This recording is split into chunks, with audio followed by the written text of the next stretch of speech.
What's up, guys? Welcome. We're back. Woo!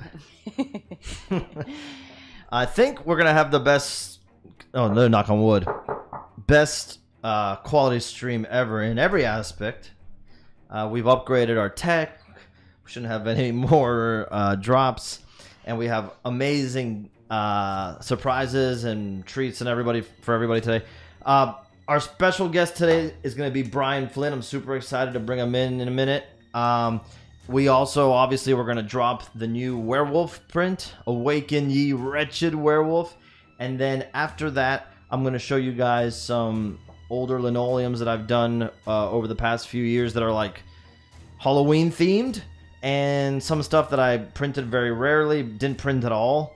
So you guys might dig that. And then we have to decide next week's Month of Monster print. So we've done 2. Well, you're going to see the second one today. We got 2 more slots, 3 more super requested designs. So we have to leave somebody out. So we got to pick today who's going to be next week and start sketching it out. Because I'm not as clear on the next 2 designs yet. I'm going to need your help on that.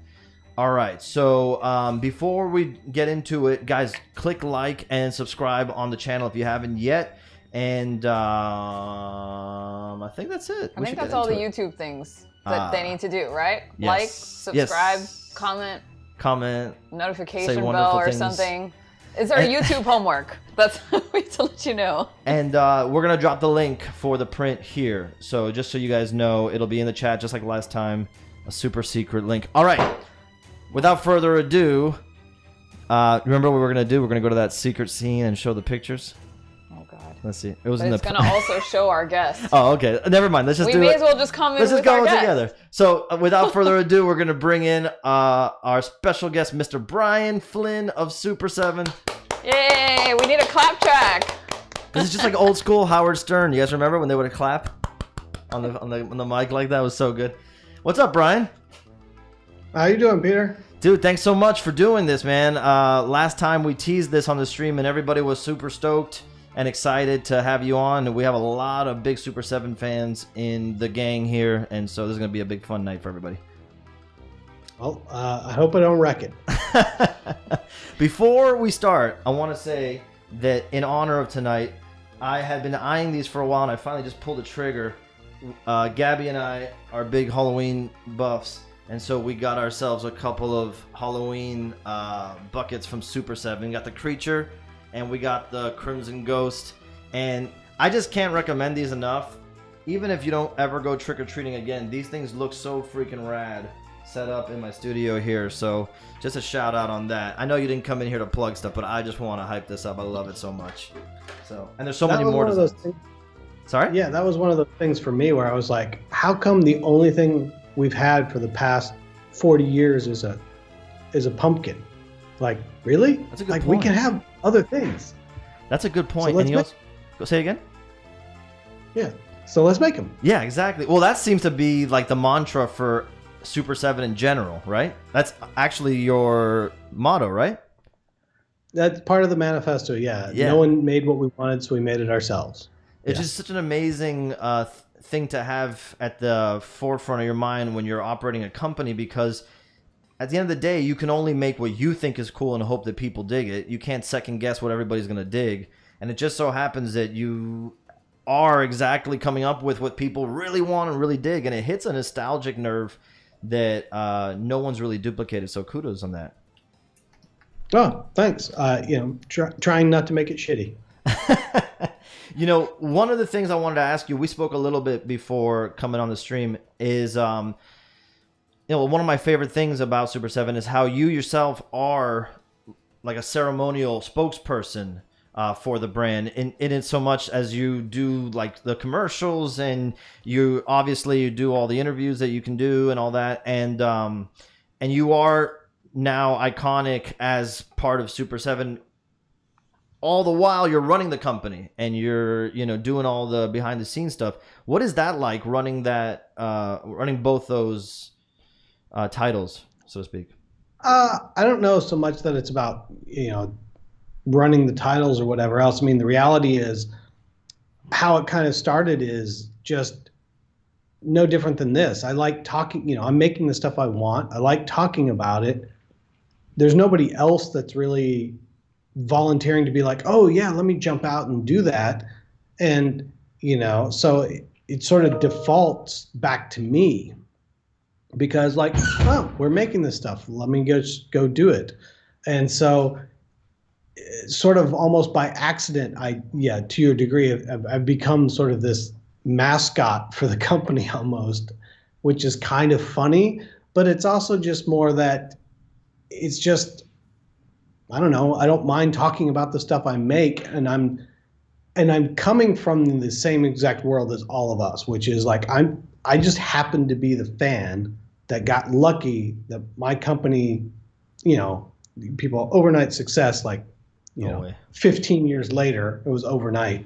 And I'm getting the opportunity, so I'm excited to do it. And it's weird and hard and tricky, and I'm happy to talk about it. So I think that's part of it too. People are like, oh, like you're giving us a peek behind the curtain. It's like, I'm not sure that I'm giving you a peek behind the curtain. Just if you ask me, I'll tell you the answer, because there's no like, well, corporately, we don't talk about how manufacturing is handled. That it's like, it's just me. Right. So let's talk about it, because all the stuff that, I always keep saying is like the stuff you sit around with your friends at night and say, oh man, wouldn't it be cool if they made this? What if it would be cool if we made that? I'm getting those opportunities. So I'm going to try to do as many as I can. And along the way, if you have questions about it, I didn't have anybody I could answer or ask about it. So I'll happily answer whatever questions I have that I can about what it takes to get this stuff done, because it's as new and exciting to me as it is to a lot of other people. That's an amazing point, because building Attack Peter as a brand, I'm so excited that it's working to any degree, to be honest with you, that I can't help but want to talk about it. And it's not like in a braggadocious way. It's like, guys, like, isn't this fun? Like, this is cool. We're doing a thing that we didn't think we could do. And I think part of that, I think one thing that we have in common is we're like, big fans of, underground music scene, punk and hardcore and stuff like that. And I grew up, in the I was born in 83, but in the 90s, like South Florida had a lot of local music that was kicking ass. We had Marilyn Manson was local here, but then we had, sorry? Shai Hulud. Yeah, Shai Hulud, Poison the Well, and all of that scene was really big down here. And I was in local bands the whole time.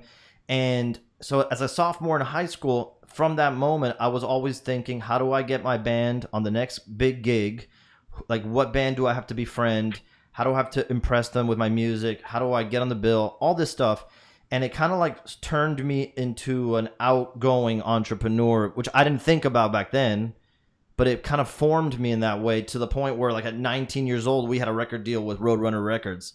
And it was one of these things that once that happened, I knew that everything that people say you can't do or is really hard to do, it's just because they haven't figured it out or they haven't applied themselves to it.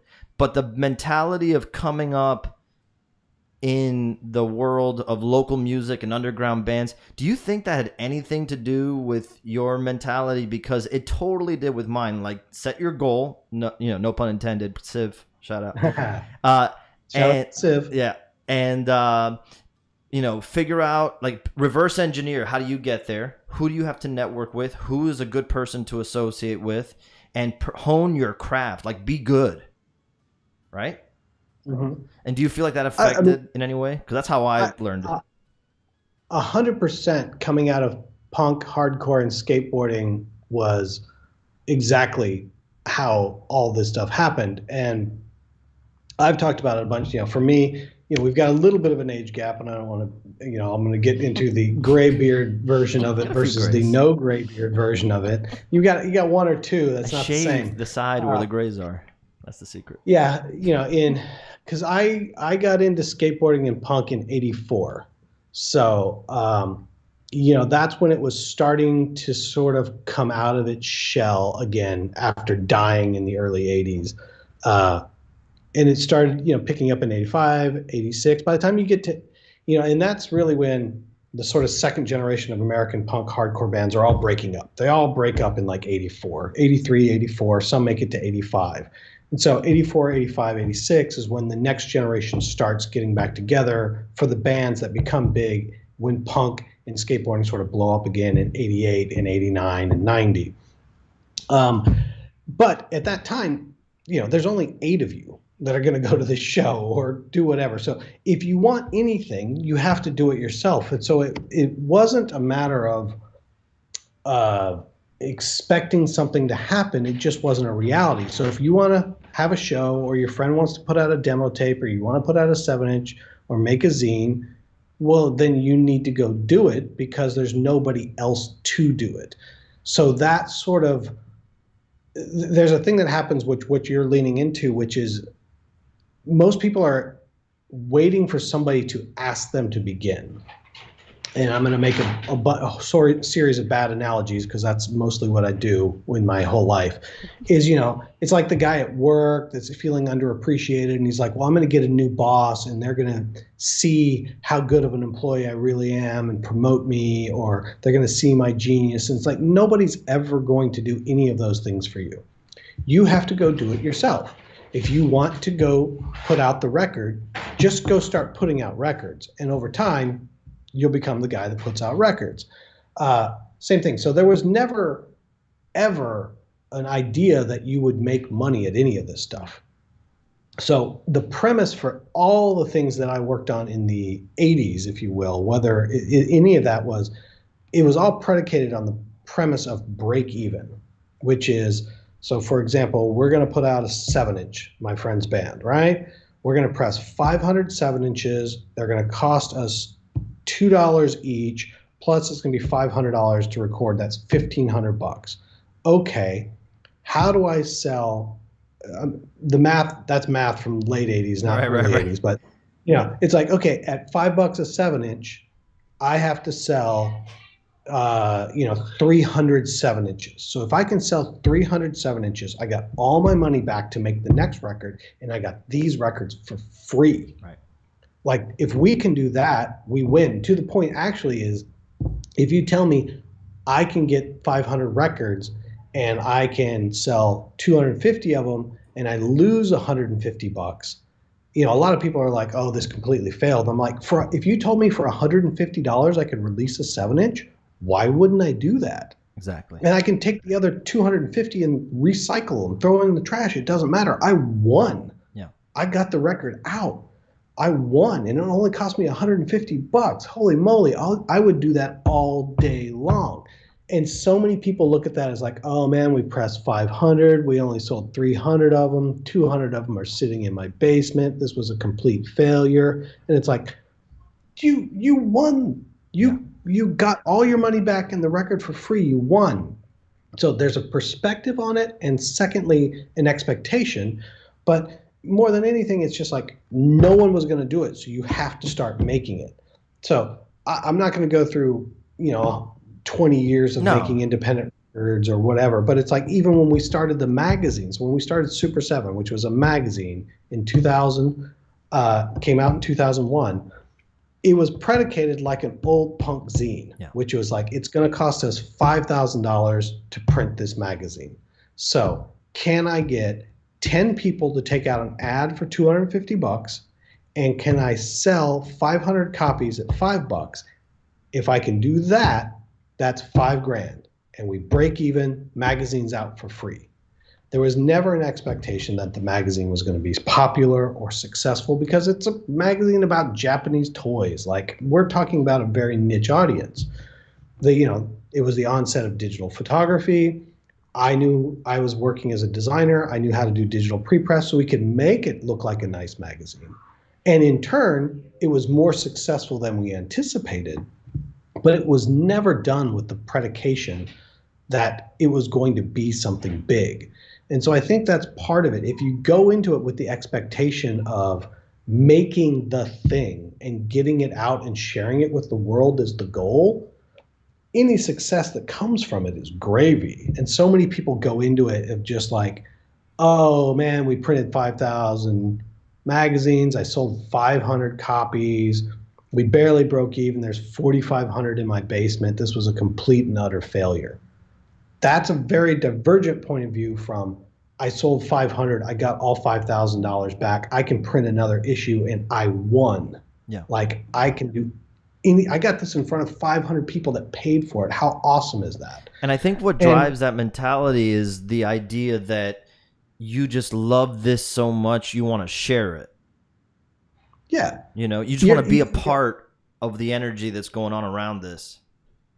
Yeah, and if something more happens, great. But it's also okay to just do something for the act of doing it without reward. Yes. And you don't have to ask permission for that. And that was the other side of this, is so many people wait. It's like the boss thing.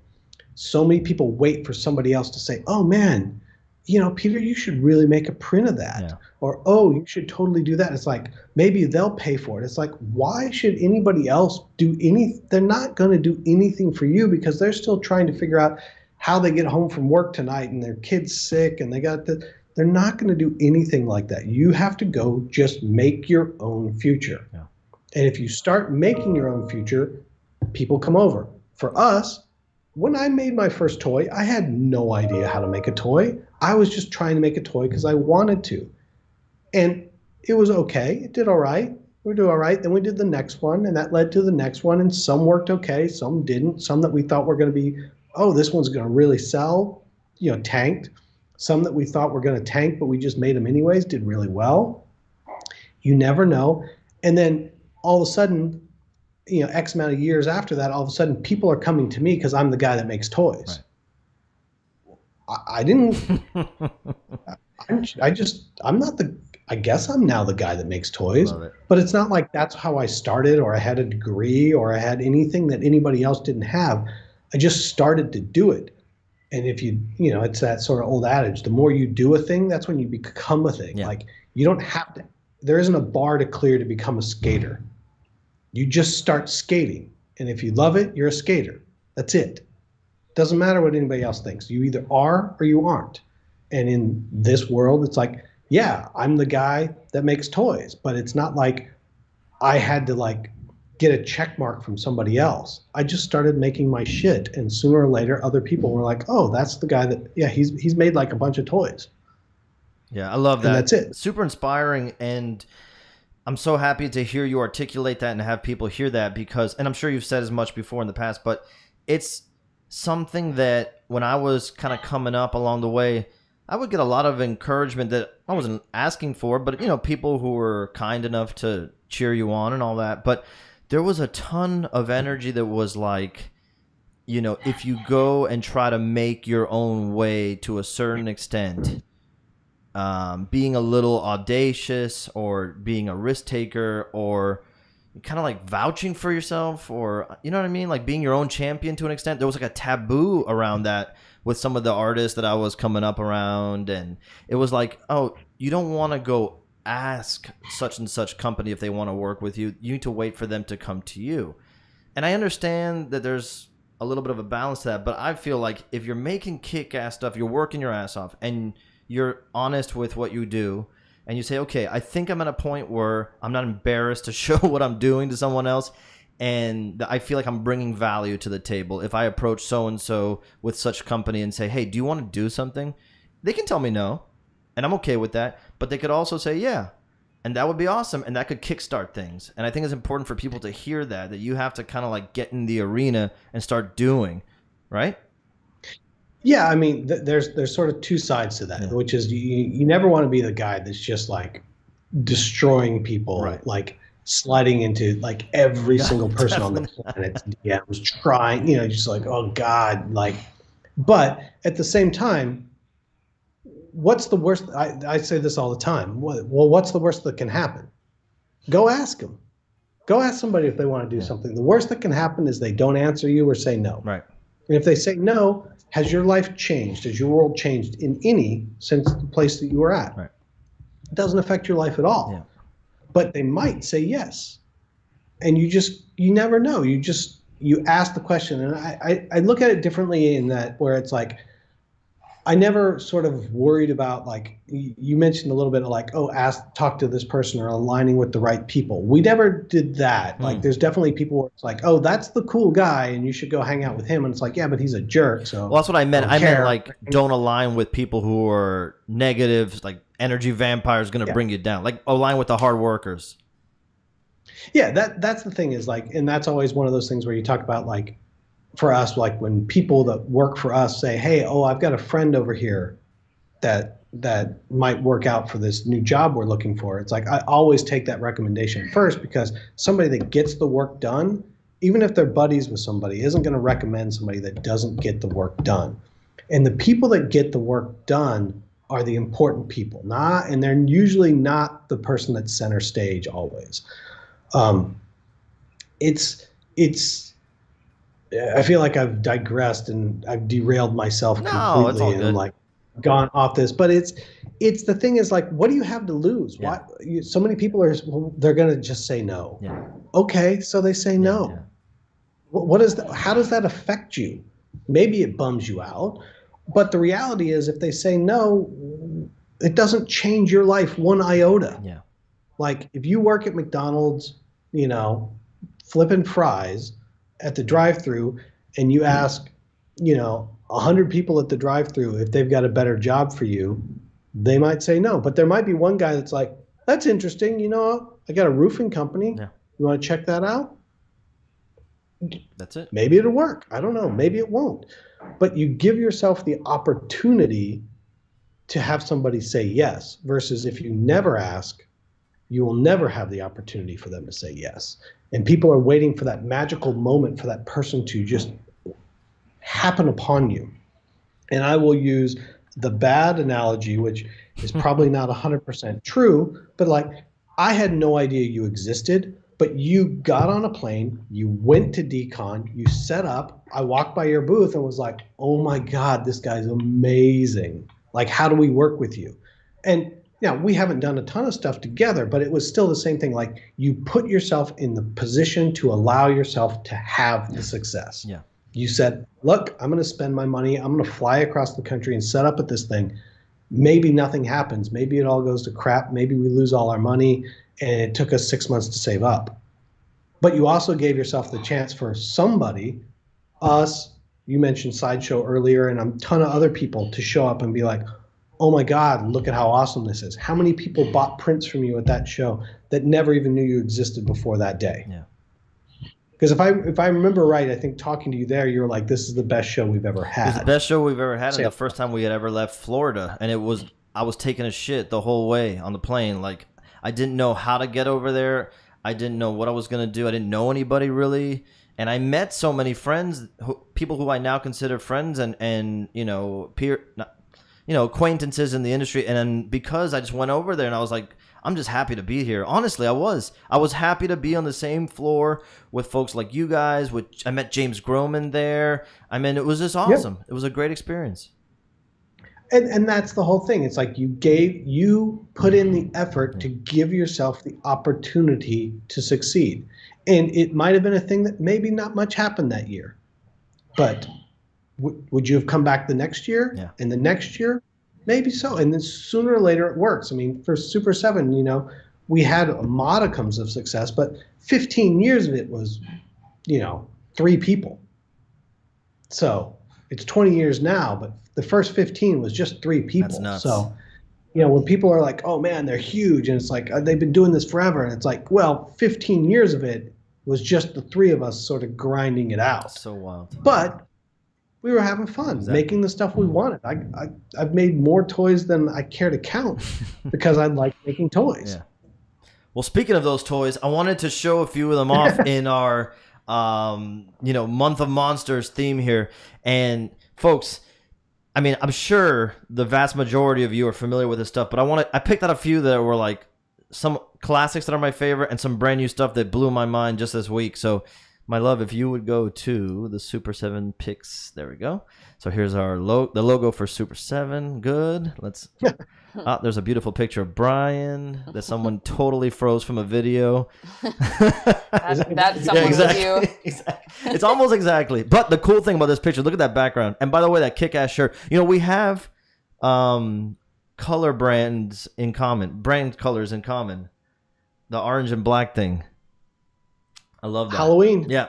There you go. Halloween That's all where year it long. came from. All It's year like, rather than, every retailer is like, Christmas is the time. I'm like, no, Halloween is our time. Halloween is our Christmas. That's the holiday kickoff. Exactly. Right? Halloween. That's where it starts. That's the energy. All right, and then the next one we have.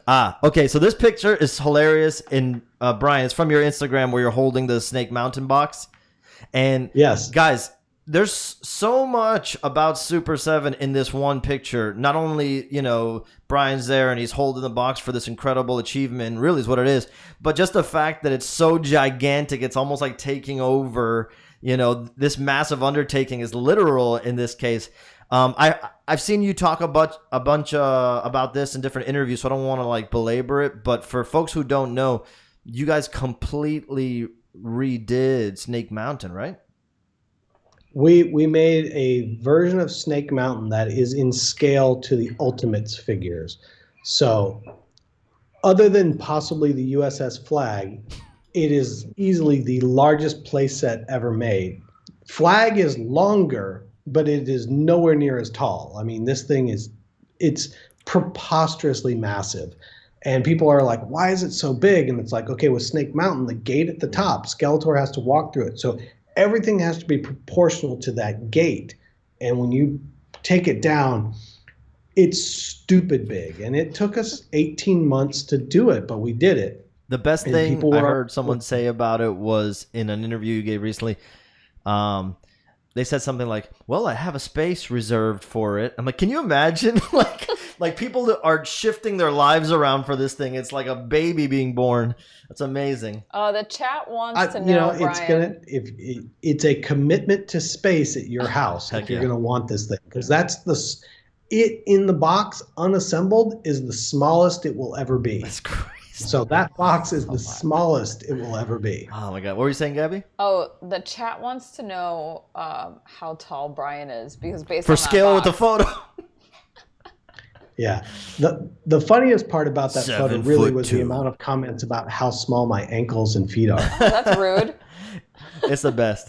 Also, there's a lot in the chat of celebrating his skate decks. Oh yeah, dude, your skate decks. Well, I mean, there's so many pictures that I've seen that seem to reveal parts of HQ at Super 7, and it just looks like the coolest place to hang. And those skate decks, man, they're so rad. The skate decks are a funny story. So, I will, because you can look straight back behind me and you can see some of the McGills and the Stedhams. And where this all starts is I started skating in '84 on a buddy's skateboard. The first one I bought was a used one from another guy. And come winter of '85, for Christmas, saved up all my money, and I was going to get to buy my first brand new skateboard. And I wanted a Stedham. I wanted a Steve Stedham, the Spade with the dreadlocks and the chevrons. It was graphically just intense as hell.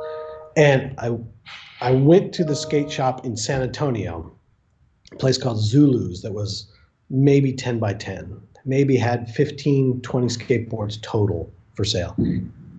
And they didn't have one. And he quit Powell in '86. So I never got a Stedham, ever.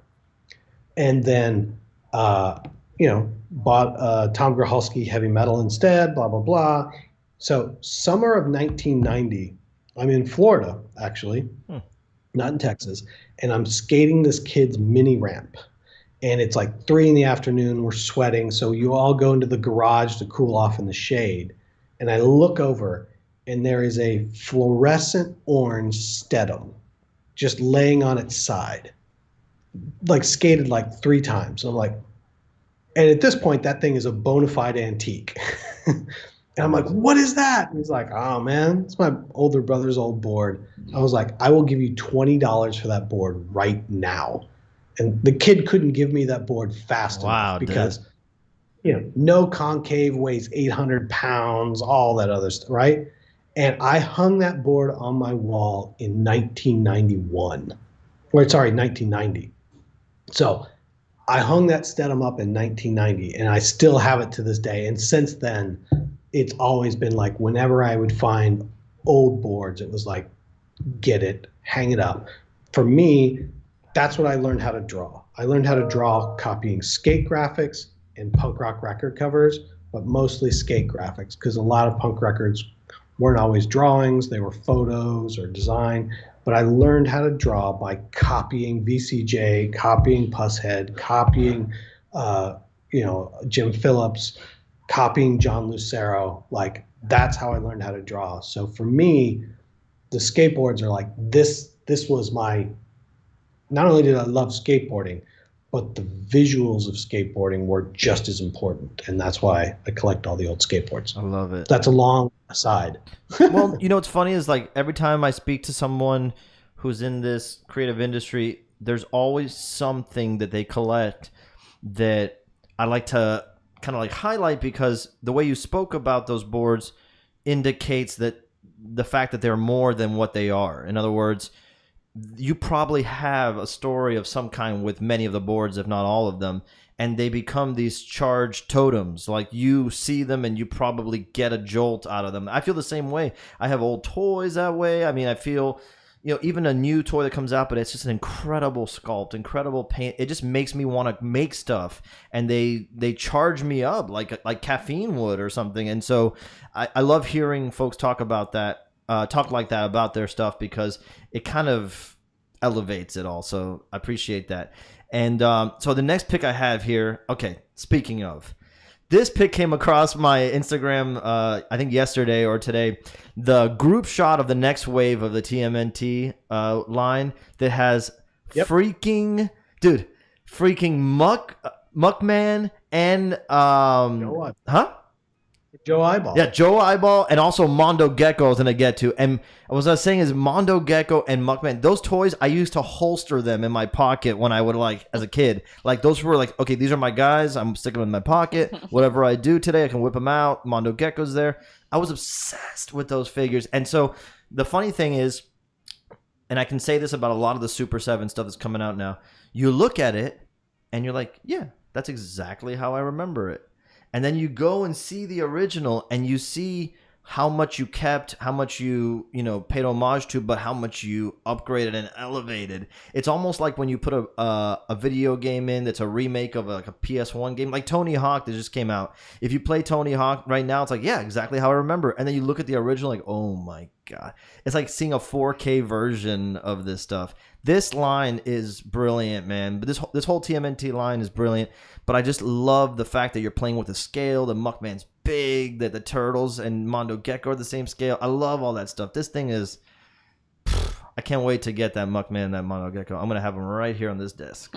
Cannot wait. Yeah, I mean, but that's part of it. I mean, what you remember, the emotional resonance of these things is more important sometimes than the physical accuracy. Correct. And so, like, when we talk about some of the really early Super 7 reaction figures, like, we were being overly slavish to exactly what Kenner did in 1978, which, if you go hold it up with no pretense, you're like, that Han Solo is horrendous. like, but I have so much invested emotionally in that figure and through experiences that it's beautiful, and I see none of those flaws because I can't look at it objectively.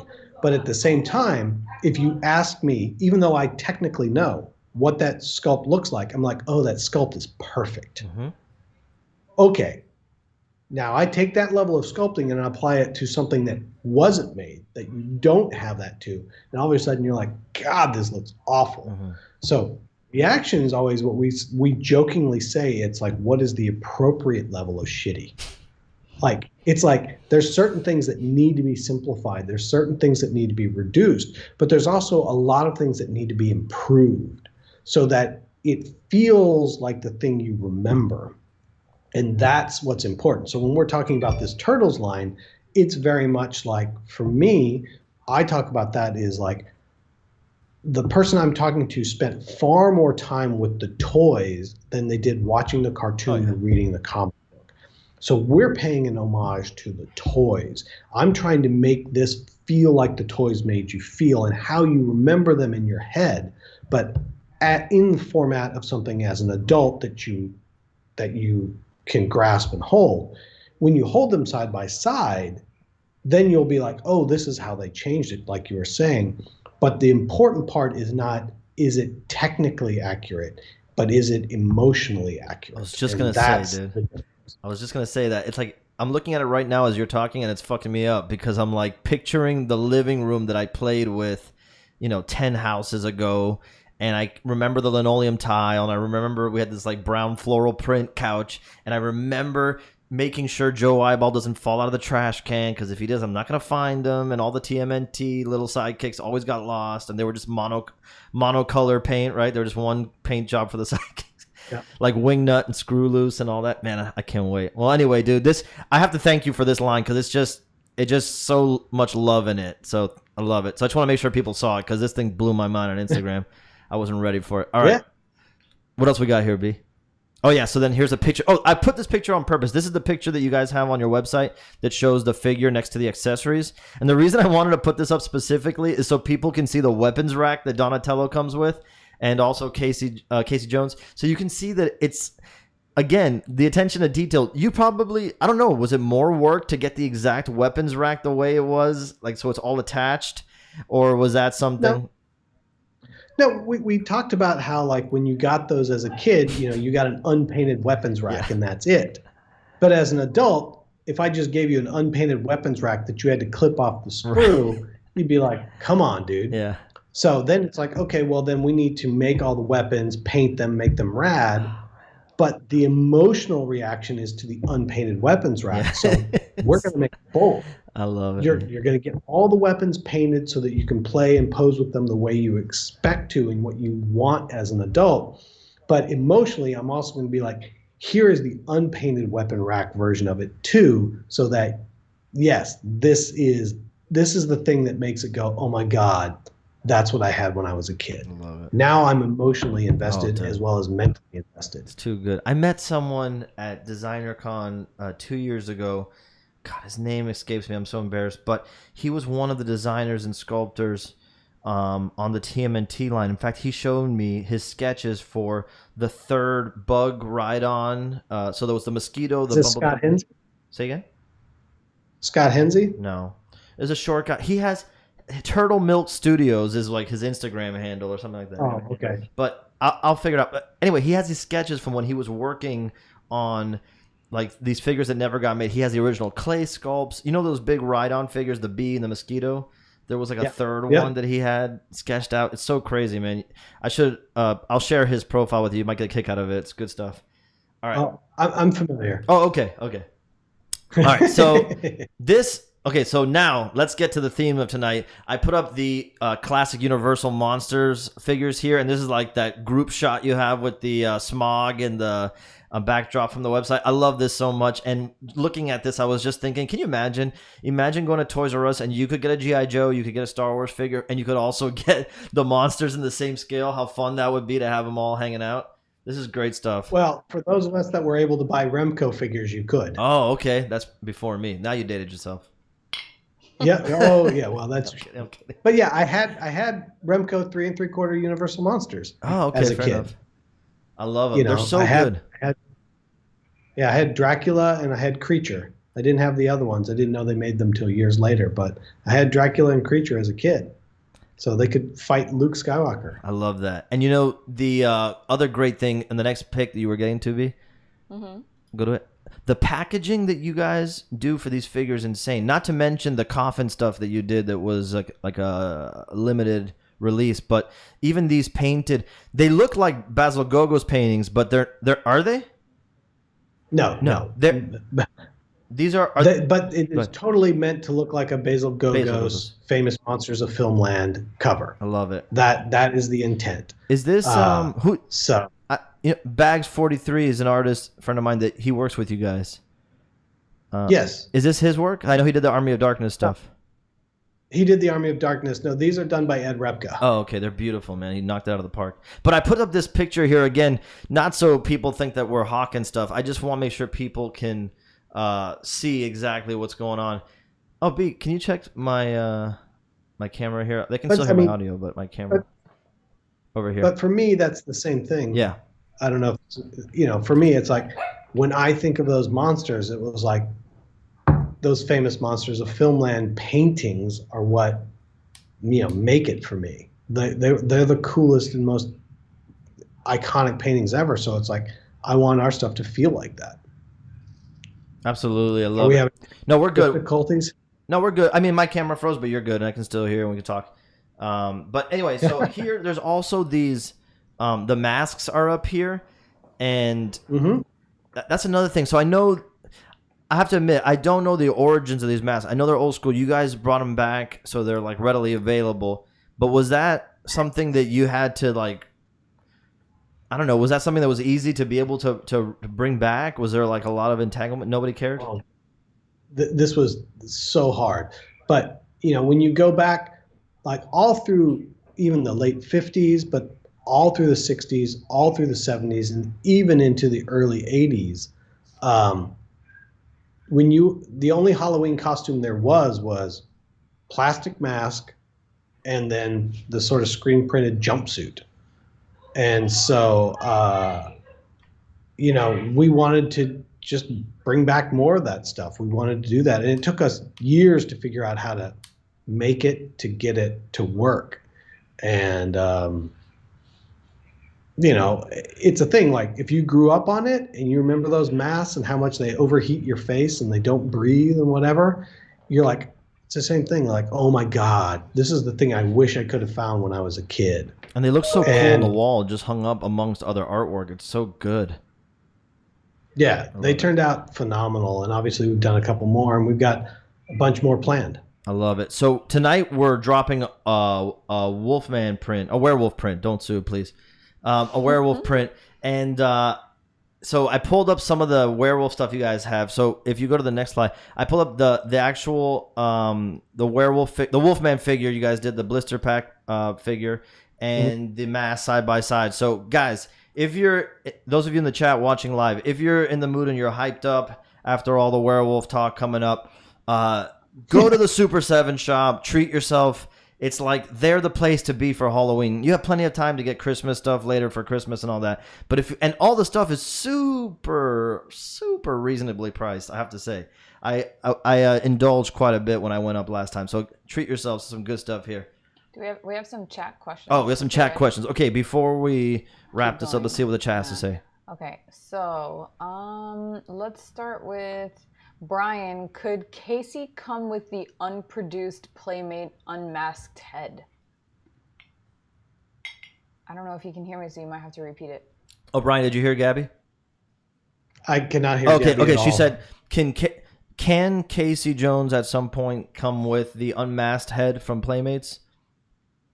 It's a good idea. We've actually, that's one of those pieces of feedback that we're already talking about. So with a lot of these things, we definitely go back and bring back people's comments and be like, oh, hey, we didn't think about that. Cool. So we're definitely discussing it. So it's not official yet. Yeah. That's one of those things that we're already like, oh yeah, definitely. That's a good idea. What an awesome model to be able to do that. Some people talk about the way you guys show off the line that's coming up, but it doesn't come out for a few months after. But the awesome side of it is you get to get that feedback involved, and sometimes changes are made based on that. Yeah. Oh yeah, there's so definitely been things where people, because sometimes it's, there's stuff where we get so focused on certain aspects that you miss certain things, or just good ideas that we didn't think of because we're focused on another idea. Same thing like this one with, oh hey, what about the unmasked head? And you're like, oh yeah, geez. Probably, should have thought of that. Okay, I love it. Were they made like the old Ben Coopers? I'm assuming it's about this. Oh, someone asked, were they made like the old Ben Coopers? I guess that's a reference to the... Yes, they are made like the old Ben Coopers. Yes. That's the old people that made plastic Halloween masks. Ah, there you go. Okay. All right. Excellent. Cool. All right. Yeah. They even have the elastic string in the back. They even have the elastic string in the back. Dang, son. All right. And then I had one question from the Facebook group that I wanted to ask. This one's pretty specific. Nathan McCarter asked, what has it been like to work with Matt Cardona and Brian Myers, who are very hands-on and meticulous with details for their major wrestling figure podcast figures? Well, first off, they're the biggest jerks in the world. No, I'm just kidding. They're great. They're super excited. Then,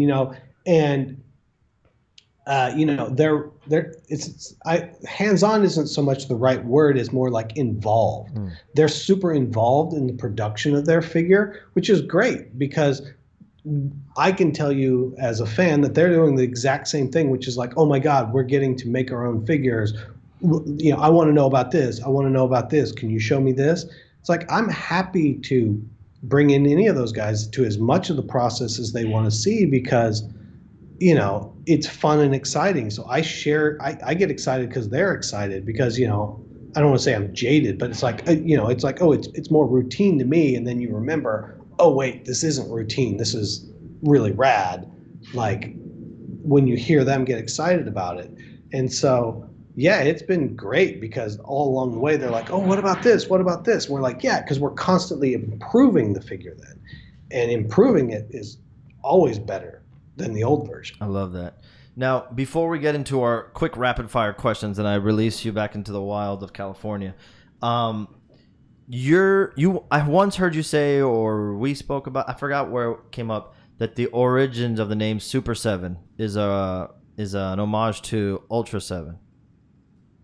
It's a mix between Kamen Rider Super 1 and Ultra 7. Okay. So what it was when the very first episode, the magazine came off.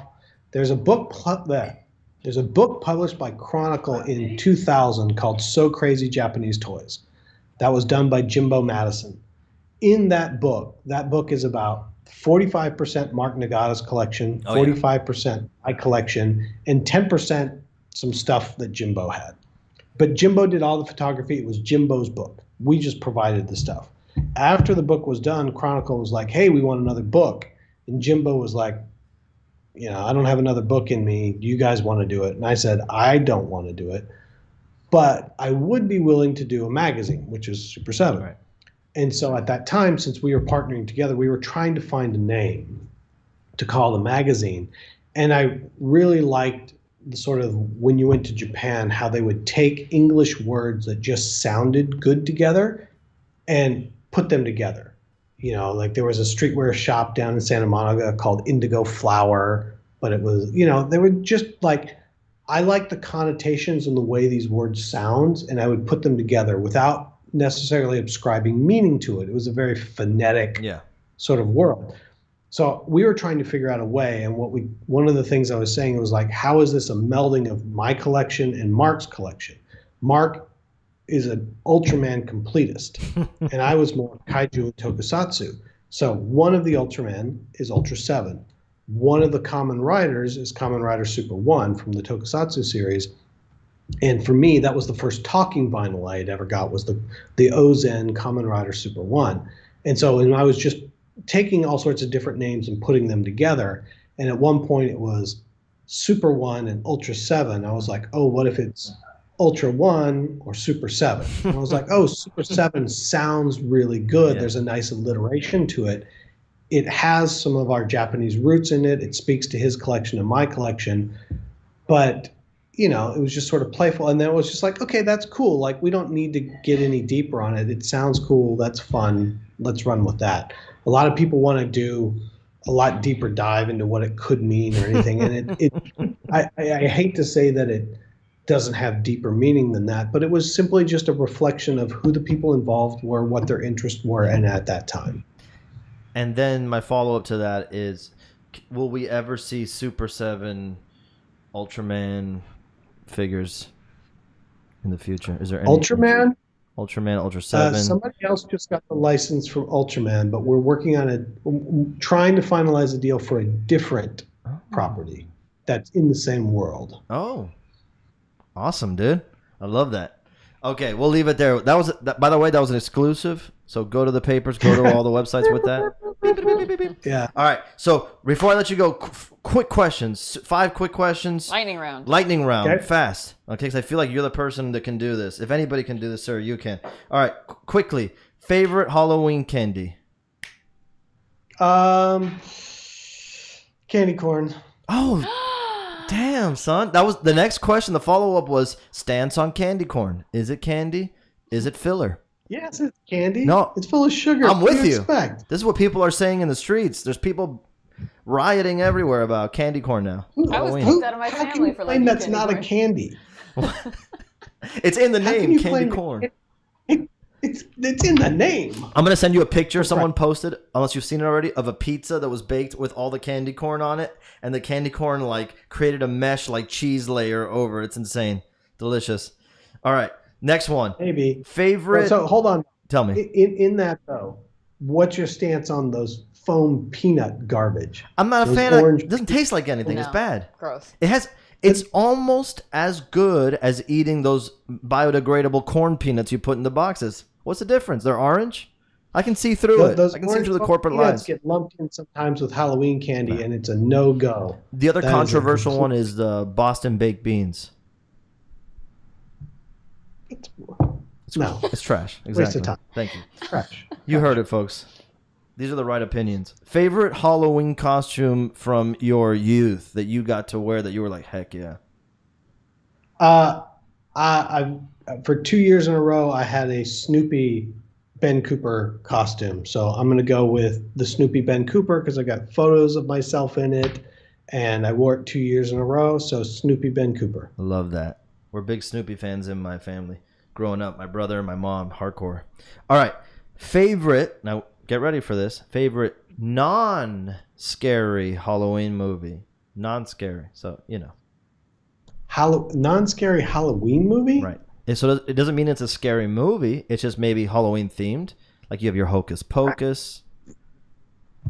It's Nightmare Before Christmas. There you probably. go. That's the right answer. Good call. Good call. We have the answers written down right here. There's So a whole lot of others that aren't basically the sort of like G-rated after-school specials. Like if most people going down Halloween or they're taking it too far. Like the only one I could think of maybe was like, what was that Disney movie?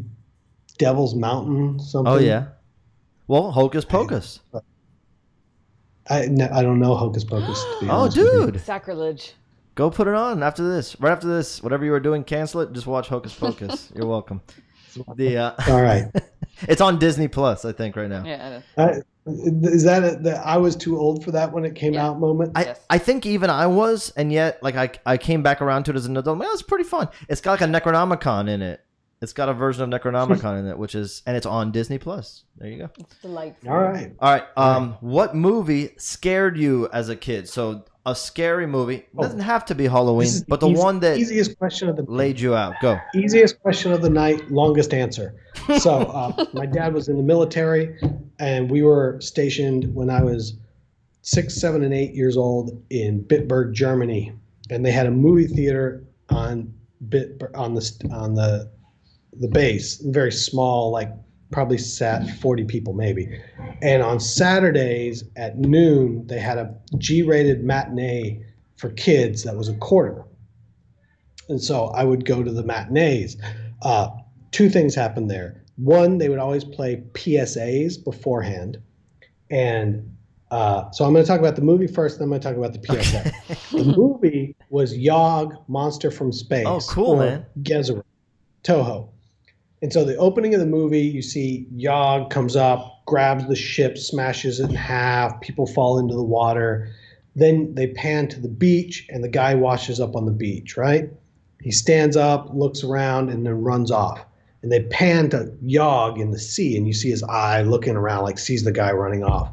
Then they cut to a shot of space where Yog sort of comes up to the shoreline, then stands up on his tentacles and starts walking across the earth. Brain just full shutdown, melt. Yog could get me. Interesting. He was fine when he was in the water. Yog could get me, and he was gonna get me. Damn. Took off, ran out of the theater all the way home. Terrified. Yog was gonna get me. So That was the scary movie. Now, worse was they'd play all those school PSAs, and you guys may know this. If not, look it up on YouTube. They had one of these PSAs about this beforehand where it was this kid, and it's in the snow, and he's all mopey and sad, and the bus driver picks him up. He gets on the bus. They get a little ways down. He walks up to the bus driver and says, "Hey, let me out of the bus." He stops, opens the door. The kid walks 2 steps out of the thing and falls down dead in the snow. And what it was that he had like, I think they were trying to say abusive home life, but he had just told his heart to stop. Jesus. And that's how he died. He had given up living. I spent months of my life every night going to bed going, "Please don't stop. Please don't stop. Just stay alive till the morning. Please don't stop." Because theoretically, my brain could tell my heart to just stop and I would die. And that scarred me more than any other movie. Oh my God. I love that trauma from childhood. So, that's scariest movie in a movie theater, watching a PSA about a kid who told his heart to stop and died in the snow. Jesus. There you go. Brutal. Nothing tops that. See, now you're going to go Google this after this is over. You're Immediately. trying to find this literally on YouTube. Everybody in the chat right now is Googling it. We're going to crash that YouTube channel. The next one, the movie that scared the crap out of me as a kid. Well, there's two. There's one that bummed me out so much that was like horror in a sense, which was the 70s King Kong when he falls to his death. Like all the blood rushing from his nose and the back of his head really fucked me up. I was like super depressed about that as a kid. And like the rest of the movie was like, well, this is awful. This is a terrible thing they did to him. I think that's why I love Skull Island so much. They didn't kill King Kong at the end. But okay, people, can I digress one more point though? Can I digress? Because there's an interesting thing to this. There's my daughter's perspective on it, and do you know what she thinks is the most horrific movie ever? What's that? Charlie and the Chocolate Factory. The original one? Yeah. That boat ride is horrifying, dude. Well, you know why she thinks it's the scariest movie ever? She's like, all these kids come to Wonka's place. Yeah. Right? He kills them all one by one. We never see them come back. He is a mass murderer that kills every single person in this movie and gets away with it. She sees through the veneer. She sees through the lies. Completely. And it's, at best, it's criminal negligence. But it still is. She's like, am I the crazy person here? Has nobody else noticed that this crazy wackadoo has killed off every kid in here and never let them back?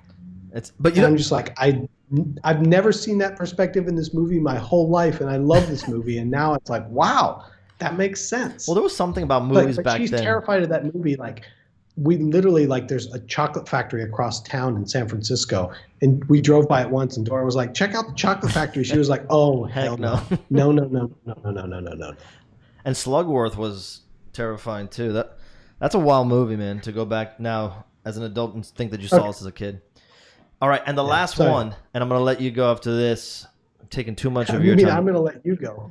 No, you're the best, man. Are you kidding me? We'll have you on monthly at this rate. So, best. All these people are just waiing for the print to drop. No, are you kidding me? Asking him these questions so I can get the print. No, please. In fact, chat, if you know what's good for you guys, drop a 7 in the chat so everybody knows where the love is. Just type a 7 in there in the chat. Let him see it later on when he watches this replay. Best / favorite, and then most underrated after Universal Monster. And is it the same one? Hands down is Creature from the Black Lagoon. 100%. There's no question. Thank you very much. 100%. Good night. There's never been a question. I realize Dracula and Frankenstein get more PR. The best is Creature from the Black Lagoon, hands down. And most underrated, sort of, is a Universal Monster. Maybe not. Used to be. Would be Metaluna Mutant. Heck yeah, dude. Those were the 2 right answers. First of all, do you realize that before Super 7, the Creature from the Black Lagoon was getting crapped on merchandise-wise? It was impossible. You got a few things here and there, but whenever there was anything mass-produced, he was always left out.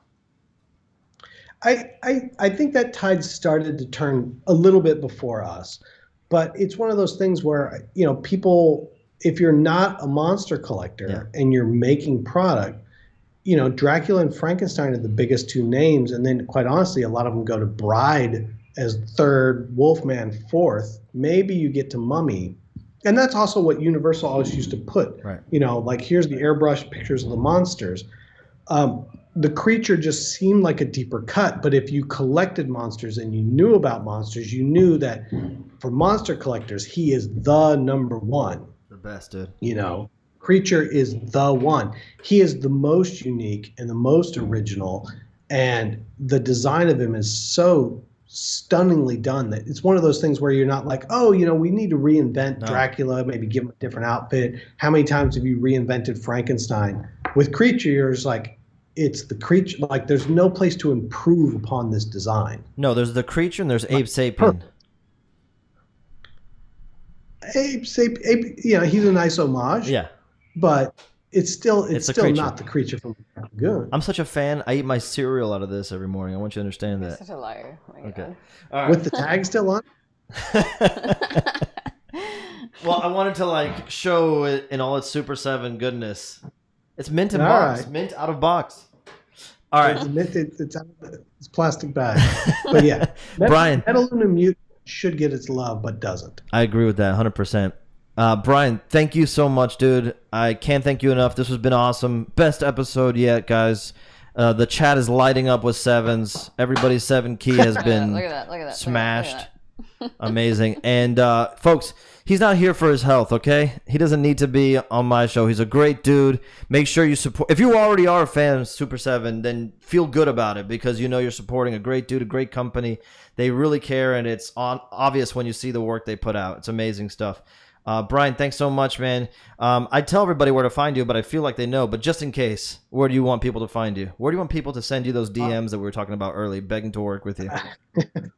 I don't get to check them much. Super7.com. Instagram's just Super7. Mine's Brian Flynn. Pretty straightforward. I'm not hiding.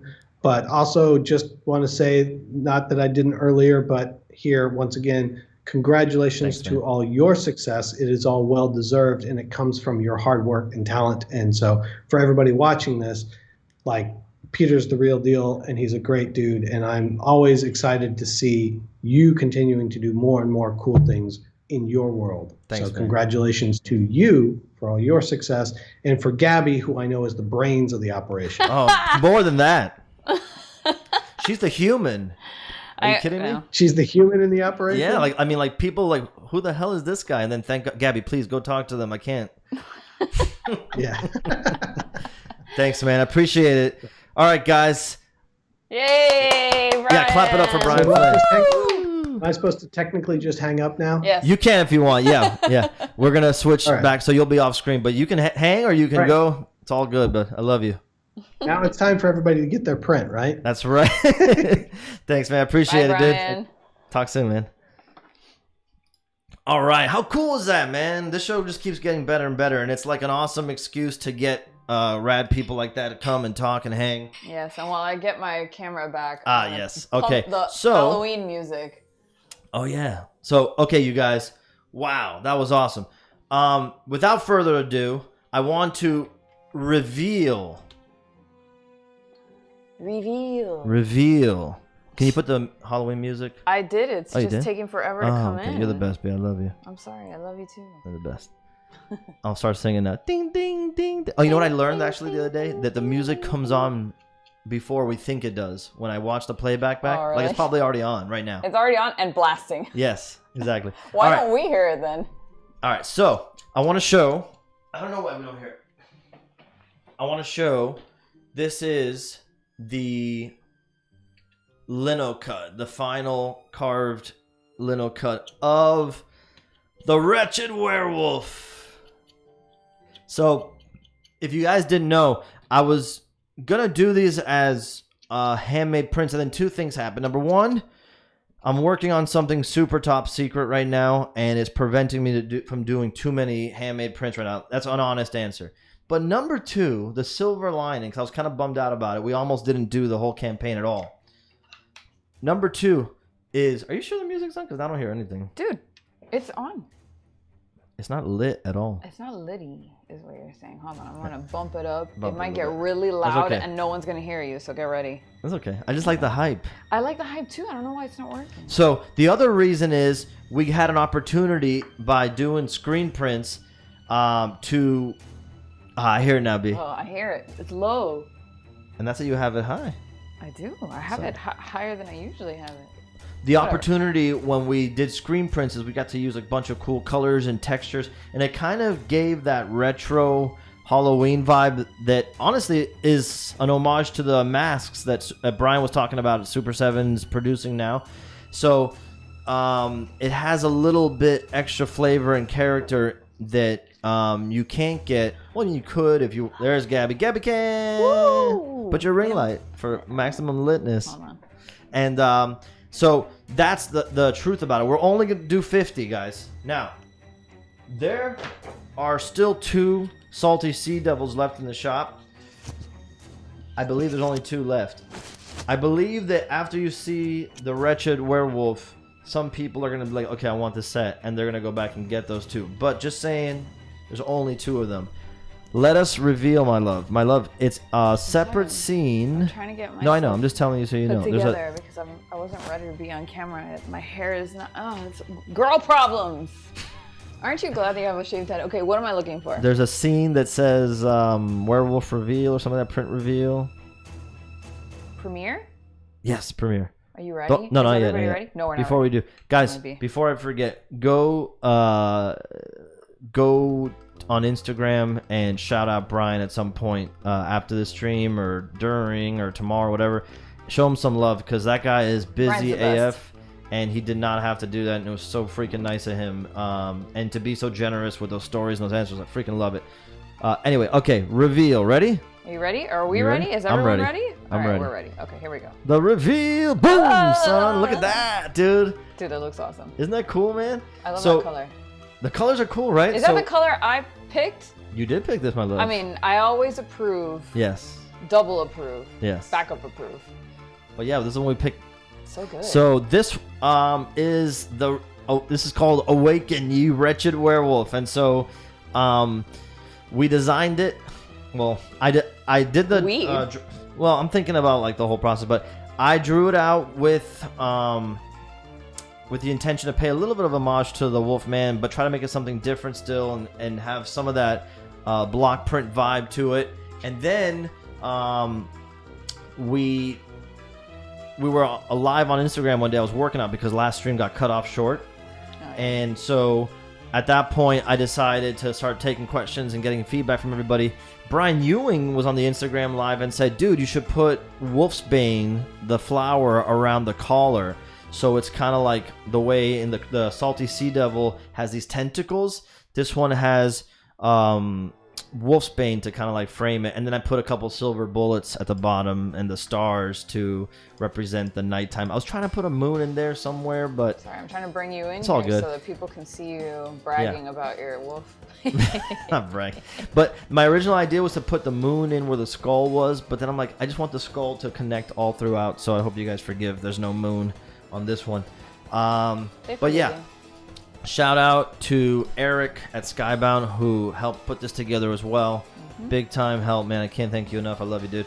All right, without further ado, let us drop the top secret link. I believe who's got that link? Locke. Who's in the background? Locke is here, potentially Garima. Let's see if we get a little I know so many of our friends from Skybound are here. We'll see if it drops. If not, someone's gonna have to text it to me. No, they'll drop it. We're gonna drop that super secret link, the one that blocks the bots, the bot blocker. Drop that bot blocker.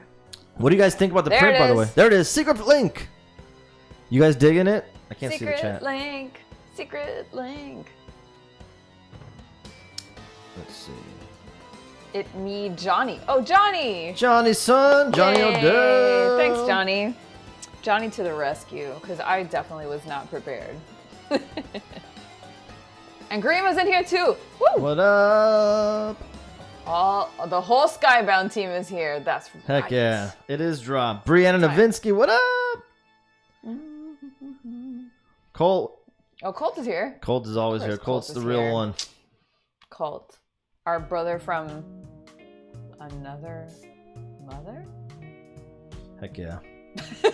Thanks for the backup. Colt support right here. Colt dropped that sweet loot box for us, and now I got our Swampy. He's part of the permanent collection. Guys, thank you so much for that. Love. The print is available. This is the second of 4. We're going to do a total of 4. You know we did the Salty Sea Devil last time. And now, while you guys are, if you guys are picking that up or hanging out, whatever we're doing, Gabby, let's see if we have the iPad hooked up. We do. Sweet. You want me to go over there? Yes, please. All right, let's do it. Oh, can you... Nope. No? Negative. Negativo. I think I have to bring it in. Yeah. See if it comes up. And it's... We'll go back to... Oh, no, you can't. You have to stay there. So this is going to be black for a couple of seconds. No big deal. Whoa. Is it the... Should be the Elgato. Siphon client, Elgato. Let's see what the chat has to say. I'll be able to check it out in a bit. Nathan, thanks, man. We read your question to Brian. He loved it. Good question, dude. Darren Starr. So when do we get Walking Dead cover from you, Skybound Sleeping? That's a good one, man. I would love to do it. Happy to contribute, man. Let's see. If you order these monsters, will you get matching numbers? I can't guarantee that. I don't know how that's going to work out. It's a good question. Put it out there for the Skybound team. A lot of folks have been asking if possible to get matching numbers. I know that if we can, we will. It's just everything's so tricky because of everything being remote and like I can't even sign these in person right now. But we are numbering them this time for sure. But I'll see what we can do. I can't promise that. I don't want to promise something that I can't deliver on, but we'll see about that. Let's see what else we got. Dangerbot in a house. Oops. My throat just closed as I was talking. Just randomly? The thought of Robert from Dangerbot makes me so nervous. I'm like so excited, man. And like, my throat closed up. Print looks good. Love the texturing. You killed it. Thanks, dude. Eric in the house. Team No Sleep. Exactly, Eric Denman, dude. Killed it. Done. Gorgeous. Thank you, Greg. Let's see. Thank you, Will Dawson, man. Appreciate that. Is this going to be signed and numbered, Chan Lancaster? Numbered, yes, 100%. Signed, I can't be there to sign it because unfortunately I am in Miami and the prints are going to be shipped out of LA. Yeah. So I won't be able to. But one day when we're all together at conventions, I'll sign the ever-living hell out of everything, you guys. We'll just have a big old signing party. Let's see. Omnibusters. Oh, you got your right name now. Heck yeah. Yeah, matching numbers, please. Yeah, man. If possible, we will do that. Let's see here. Walking Dead Zombies poster by Attack Peter should have been a no-brainer. You never know, dude. You never know what's coming down the line, man. Speaking about Skybound, who saw that Invincible trailer? I know Colt saw it. Good. God damn, that thing is amazing. I am so hyped for that. Get on the train now, guys, before that franchise blows up. I was just telling Colt that franchise is going to blow up. People who have their Invincible stuff now are going to be feeling pretty good later on. So thank you guys. Appreciate that. Let's get to your iPad. Is it working now? Yes. Oh, can you hand me my Apple Pencil? Which is where is it? To your right and back. To my right and back. Right there, floating next to my. Ooh, okay. Sorry. There you go. Yes. Okay. All right. So, gang, while you guys are picking up some prints, I appreciate that. Thank you so much. Now let's set you up. Let's go to the iPad screen. All right, you're gonna have to give me a second. I'm gonna bring you in right now. Boom, there you are. All right, let me just adjust this for everybody so we can get nice. So we did the Salty Sea Devil. Here was a sketch. We worked on it together. We did the werewolf. By the way, man, this took a little bit of a departure. This one was like a way more realistic sketch.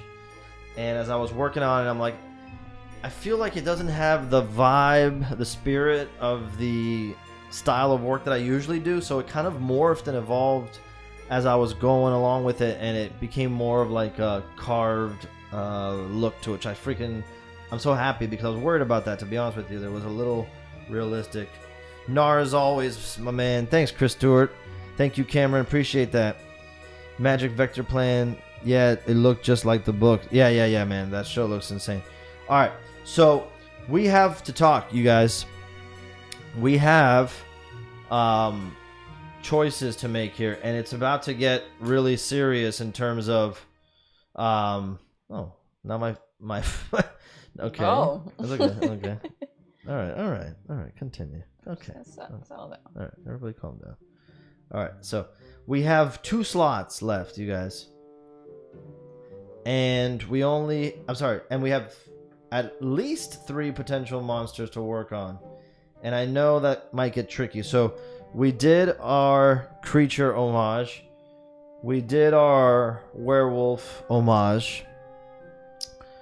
In the Facebook group, the poll showed that the next hyped one was the mummy, which is hilarious because the first time we did this, he was like way at the bottom. I don't think he even ranked. He was the creature and the Frankenstein were dividing the vote. But we have a vampire potentially, Frankenstein's monster potentially, and a mummy. We don't have to decide the next 2 right now, but we have to decide the next one right now. Yeah, we do. And I want your guys' help. So do me a favor.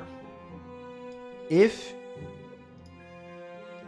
you want, well, just write the one you want to see next. Write the one you want to see next. I'm seeing a lot of mummy. Got 2 for vamp. Got 2 for Frank. Another vamp. Yeah, I'm not quite sure. We gotta wait. Yeah. Frank and it would be Mummy crazy right now. if we don't get to a Frankenstein. I'm split between the other 2. I could go either way. If you do the mummy, you gotta go zombie style. Zombie style? Well, you gotta take out Wolfman because we're done with him. Yeah, He's circled right now. We're done. Yeah, sorry. Mummy. Blob. I want to send vampire, but I think it's a good finisher. Blob, vampire, Frankie, vamp, mummy. Mummy looks like vampire. It's winning. Dude, mummy is the surprise hero. Who knew? I would love to do the mummy. And so would Ian Start of Skybound. Yes. It's a big mummy fan. Frank the Tank, Frankenstein, Frankie and Mummy. Mummy texture might be great. I would love to do the tape textures and the weird skin textures and stuff. Mummy might be texture might be great. I feel like it's Mummy, you guys. Willis Nosferatu, which is the vampire. Frank. Yeah, Frank the Tank. Mummy is cool. Or Invisible Man. I feel like I get Man. Blank screen print with your logo. Done. Raph is funny, dude. That's a good idea, actually. I love it. Feel like it'll play well with the 2 you've done. Actually glow in the dark ink. That's funny, dude. All right. Dark. I am going to say the next one is between the Mummy and Frankenstein. Yeah, I agree, but I think Mummy is winning. I think the Mummy's winning out, and that's interesting because we need to work on this. Holy crap! Look at that; it's barely been touched. In the chat, Cameron Schuster says, "Have Brendan Fraser on as a guest for when you reveal the Mummy," which is he's not busy. I don't think so. That's for perfect. sure he's not busy. Let's definitely have him on faux show. All right, so Frankenstein. The Blob, Frankenstein, Mummy. Lower left corner is the Invisible Man. Danger Bot Rob. He says lower left corner is the Invisible Man. There it is. It would be like this. It would be like. That's how you do this. Wait, and the goggles. Oh yeah. You have to outline the goggles. There you go. That's it. Invisible Man achieved. Hey, Frank. I love it. Eric, that's exactly what we're going to do. Oh my God, yes. Right. That's such a good idea. All right, so I'm saying we go Mummy. Let's go Mummy. Let's go Mummy. And guys, I need your help on this, okay? So the Mummy is the one that I sketched out the least. And I've heard already some awesome suggestions. So I know we're going to get into something good here. Let's see. Let me set that up here real quick. Put that a little low. Okay. All right. So I totally agree with everybody that it should be like a zombie mummy, right? In the sense that this is, it should look gross. Yeah, it should look dead. Yeah, it's a corpse. It's a decayed corpse from hundreds or if not thousands of years ago, right? Mm-hmm. And for me, the tape on the mummy, like the wrapping of the mummy, is super part of it, but it's often left out. You know, like the Universal Monsters mummy is often with the fez, so you don't ever see that super wrapped look. In fact, I think it was a Ghostbusters toy from my childhood of the mummy that was super wrapped up like that made me really like that look. So just some basic questions here. Okay. Do you guys want to see nose or nose cavity, kind of like a zombie nose hole? Oh, that's a good question. We can still have some nose bridge on it, which will kind of like prop up. Well, are you talking about like decayed nose? No, like, or are you gonna put like a full-on nose in there? Well, like, okay, so if it was a nose, you would see some nostrils and, you know, kind of thing like this. Okay. You know, and it could be like weird and like tilted and all that. Right. It could be like thin and all that. But the other option, and I have to be honest, this is how I'm leaning, is like a nose bridge, but it's almost more of like the nasal cavity, kind of like a skull. Like what would actually happen if you had been decaying for thousands of years? There would be no nose. Yeah. I agree. I think it should be a weird nose cavity. And I think the chat agrees nose with cavity, us. Nose cavity. Yep, everybody's. Yeah, that's where we're going, guys. Thank you. That I'm 100% on board for. Okay. For the teeth, should we do kind of closed mouth? Well, first of all, we're not going to have lips, right? Because it's like kind of like a skull. This is almost, by the way, like our way of getting two for the price of one. We're getting zombie/mummy. Right. Right? So okay, so would you see some of like the decayed lip that had pulled back over the gums?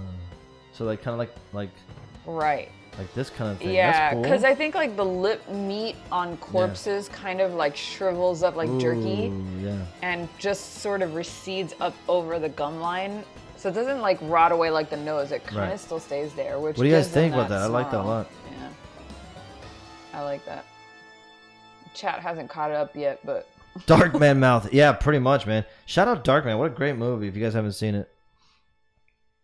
And then, like, the last two we did pretty open mouths. And that kind of, like, makes it super energetic. It's almost like they're, like, groaning and screaming or something. You could have a semi-open mouth, but I'll be honest with you. As a designer, people are usually more wowed when there's more dynamic expression. And it's more dynamic than a mouth would be kind of opening. Now, you could also have it so that the jaw's kind of like hanging a little bit. But that probably wouldn't make sense with a wrap of it. What do you guys think about that? Oh, teeth through the cheek. Yeah, but then you lose the wrapping. Well, you can have an area where like the wrap is like exposed. Like this whole area to me could be like exposed. Oh, I see what you're saying. You know what I'm saying? Yeah. And we can still have like for example, where's the wrapping most important? Like around the eyes, so that you see like a good amount of the eyes, but you don't see all of the eyes. And then like the head wrap kind of goes all the way up.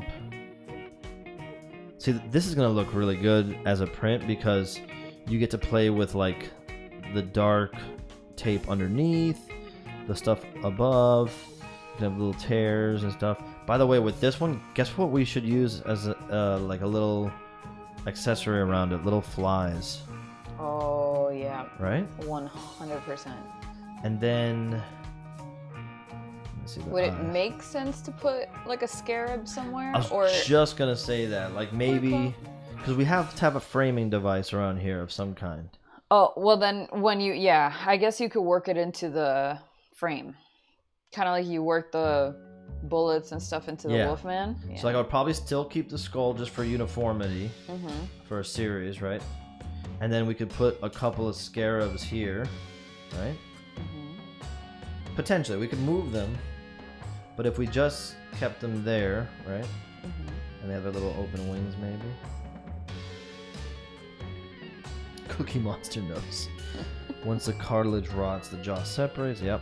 What about an eye hanging out of one of songs? Dang, Hunter. You're serious, bro. A hanging eye.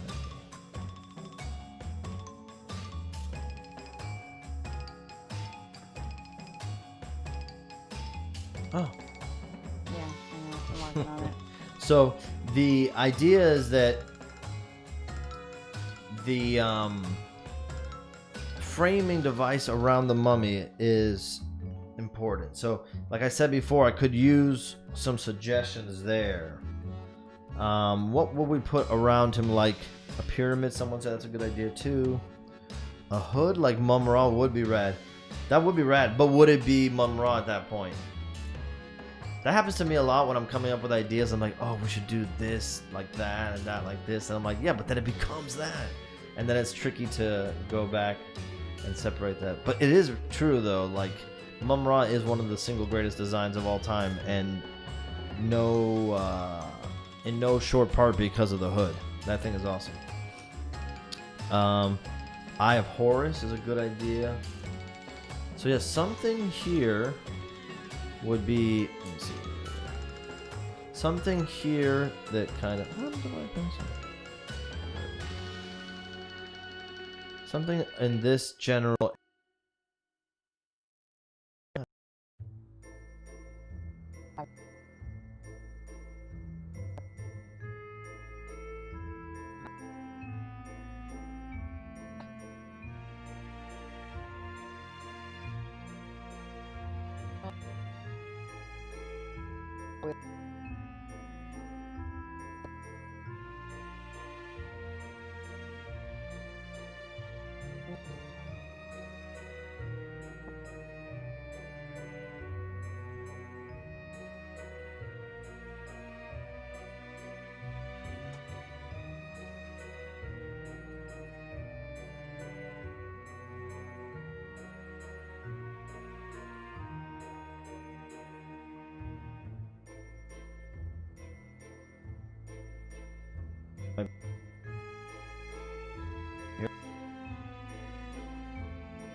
we should be back. We're live. All right.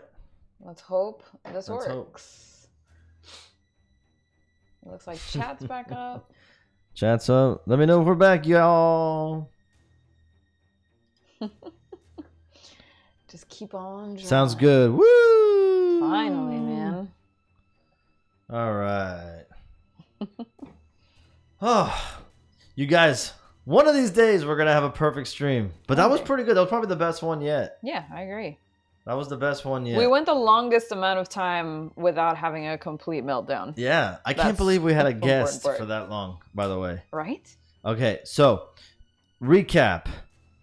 While we were gone, I still saw some of the comments. And by the way, Asp, that was brilliant.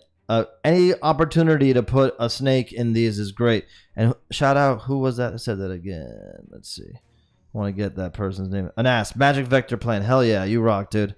So that's going to be the framing device. The little snake on either side. And you can even have a little tongue. All right. We have flies. We have the snake. We have the scarabs. We have the skull in the middle. Okay, someone had said eyeball hanging over. I'm not against it. I'm not against it. I gotta be honest with you. I'm into stuff like that for sure. But I wonder if it might be like a little gruesome for the series. In other words, the series itself is not like super gruesome. It's kind of like more stylized. So I'm not opposed to it. What's scarier, like no eyes or like that it still has eyes somehow? Well, we can have either, neither, or both. Should you cover one eye with wrapping and then just have one eye available and it's like empty socket kind of situation? Because to me, empty socket is highly disturbing. Correct. But I feel like we have to have an eyeball. So what if it's just like a creepy ghoul eyeball, like a really white one? Like what if one of like the... pupilless. Mm-hmm. Does that make sense? Yeah. Like a whited out eye almost. Right. And what if the other one kind of is revealed there? Do a sunken eye. But like sockety? Pens flies. And so that pens fly meme took off today, huh? And so instead of having one eye open, one eye closed, or one eye missing, should we cover one eye with the bandages, right? Something like this.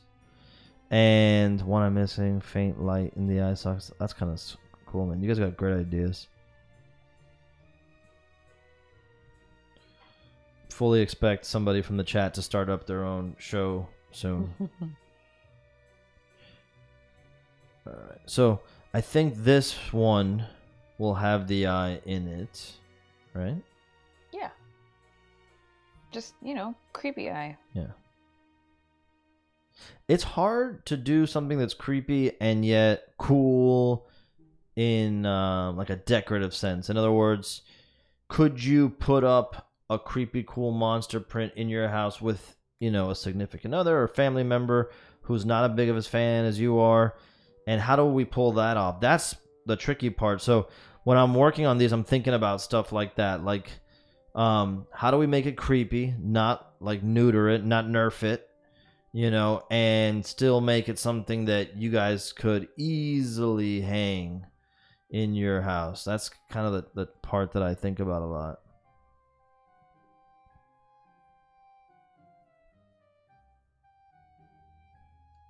I mean, additionally, you could keep it as Halloween decor and just like bust it out whenever you're feeling spooky. Or when unless you're like us, which Halloween decor is year long. Oh yeah, like our house just looks like a Halloween house all the time. That a bunch of people in the chat are like us in that sense. Yeah, I agree. How many of you guys in the chat keep stuff up year long that other people would only bring out for Halloween?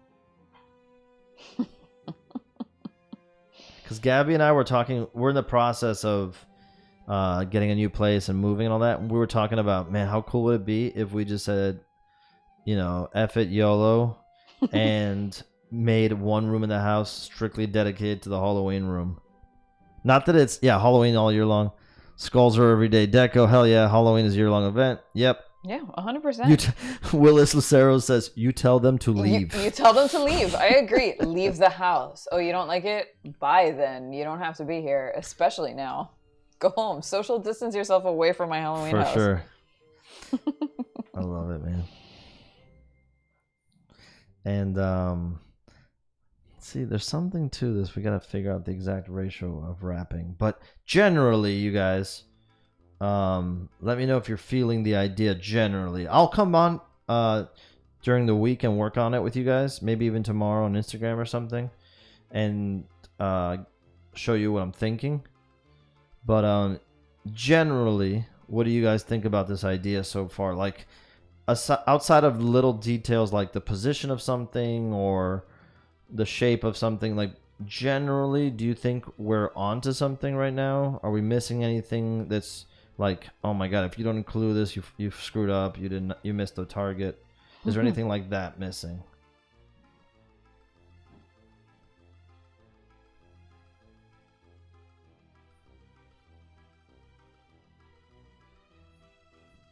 What do you guys think? Loving a minute. Scarabs, we got Will Dawson. I'm gonna put a scarab here and here, so they'll be like where the bullets were for the werewolf. Dead Kiriyama, thank you. That's the goal, man. Every time. Thank you, Willis Lucero. The goal is always to make it better than the last one. It's like, if the last one was good, great. Now what? You know? I still feel bad that I forgot to put the scar on the Salty Sea Devil after that was such a great idea. That well, I'm just going to have to hawk over you while you're doing it and remind you, like, hey, I know. Don't forget. What brush do you use, Sloth Toes? This is a brush called Dry Ink, and I'm pretty sure if this is not one that came with the app, it's one that I got from... God, there was this brush pack that I saw on Instagram that was really good, and I follow the people too. I forgot what it's called. But they had all these beat tones. So like if you look for beat tones, and look, see? How cool is that? Right? So if you look for brush sets that have that, you might find this one. But if it comes... Oh, I just remember what it's called. Let me switch back so I can write it. It's called True Grit Texture Supply. But I have to say, and I've said this before on other streams, if you want to make your iPad an awesome drawing machine, get the screen protector that I use. It's from a company called Paper-Like. P-A-P-E-R, like paper, like, L-I-K-E, Paper-Like. Will Dawson, hell yeah. I'm going to get to that in 1 second. Paper-Like makes this matte screen protector that when you draw on your iPad with the Apple Pencil, it feels like drawing on one of those giant expensive Cintiq tablets that people pay thousands of dollars for.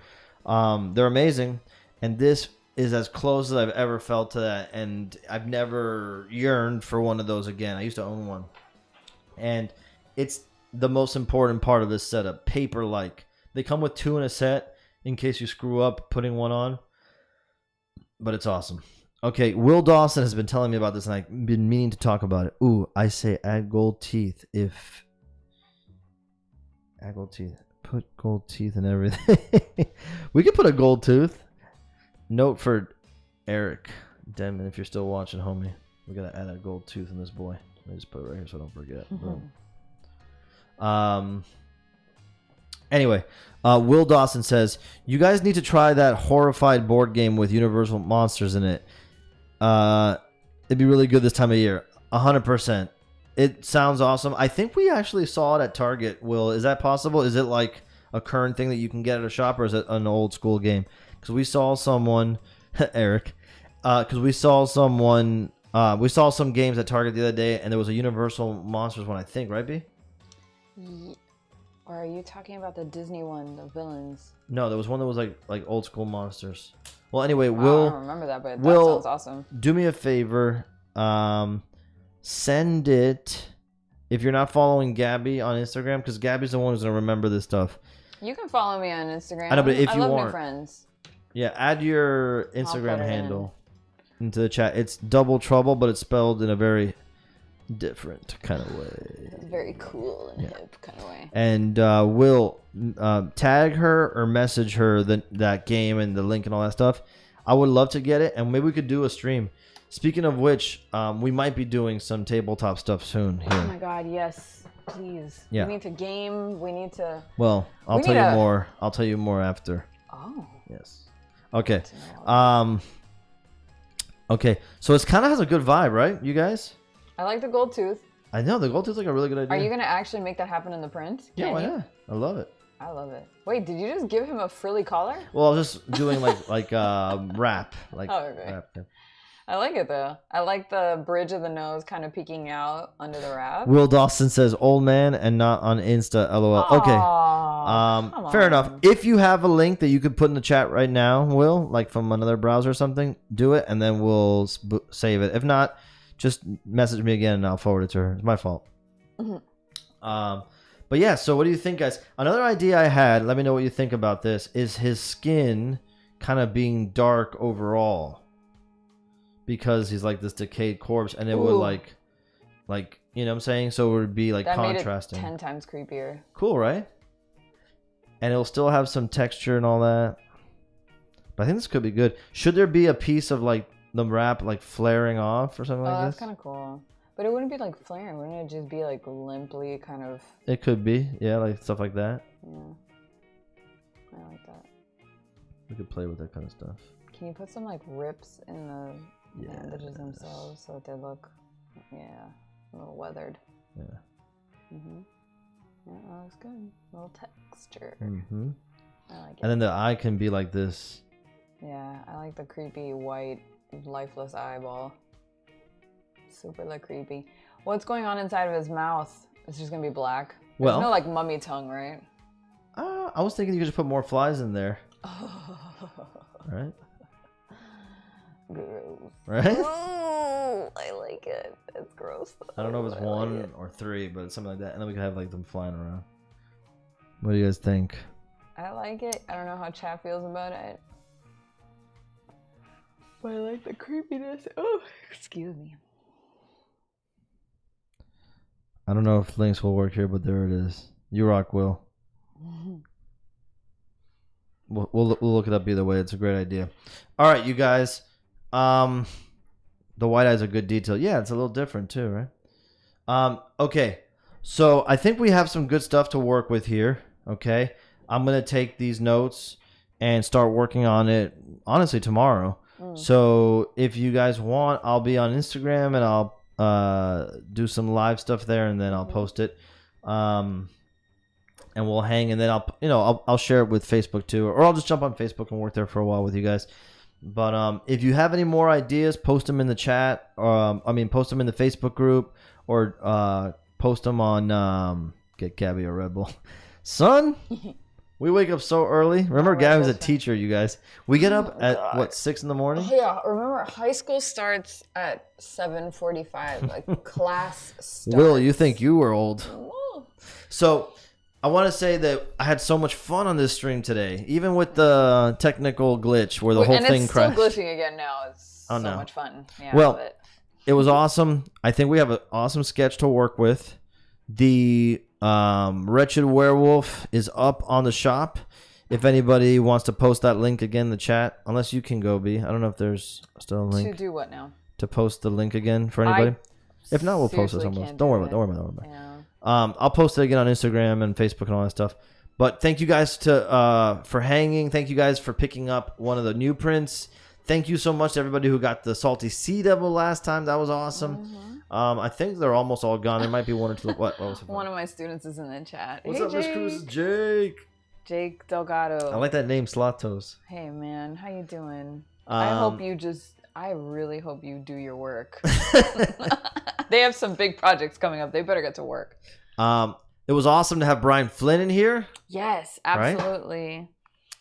We gotta have He was a great interview. He's such a great guy, and I gotta see who we get for next week. I haven't lined anybody up officially. Brandon Fraser. We already said it. Brandon Fraser. Is it not Brandon?